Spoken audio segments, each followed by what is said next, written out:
આમ આદમી પાર્ટીના પૂર્વ નેતા અને ખેડૂત આગેવાન રાજુ કરપડાએ આજે સત્તાવાર રીતે ભાજપનો ખેસ ધારણ કર્યો. ગાંધીનગર પ્રદેશ કાર્યાલય કમલમ ઉપર રાજુ કરપડા પોતાના સમર્થકો સાથે ભાજપમાં જોડાયા. પ્રદેશ મહામંત્રી અને સૌરાષ્ટ્ર ઝોનના પ્રભારી અનિરુદ્ધ દવે, ભરત બોઘરા, ગોરધન ઝડફિયાએ તમામને ખેસ પહેરાવી સત્તાવાર રીતે પક્ષમાં આવકાર્યા.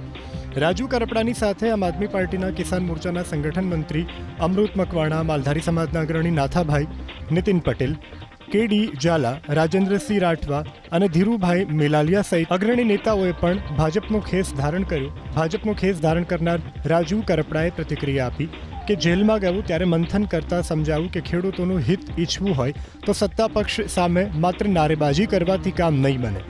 તેથી સરકાર અને સત્તા પક્ષ સામે બાયો ચઢાવવાને બદલે પક્ષમાં જોડાઈ અને મદદ કરવાનો વિચાર કર્યો. ખેડૂતો માટે કામ કરવાનું વચન આપતા રાજુ કરપડાએ ભાજપમાંથી ચૂંટણી લડવાના મીડિયાના સવાલનો જવાબ આપતા શું કહ્યું સાંભળો. વાત જે કરી ટિકિટ માંગવાના છો કે કેમ, હું તો જે દિવસે જાહેર જીવનમાં આવ્યો ત્યારથી ટિકિટવાળી લાઈનમાં હતો જ નહીં.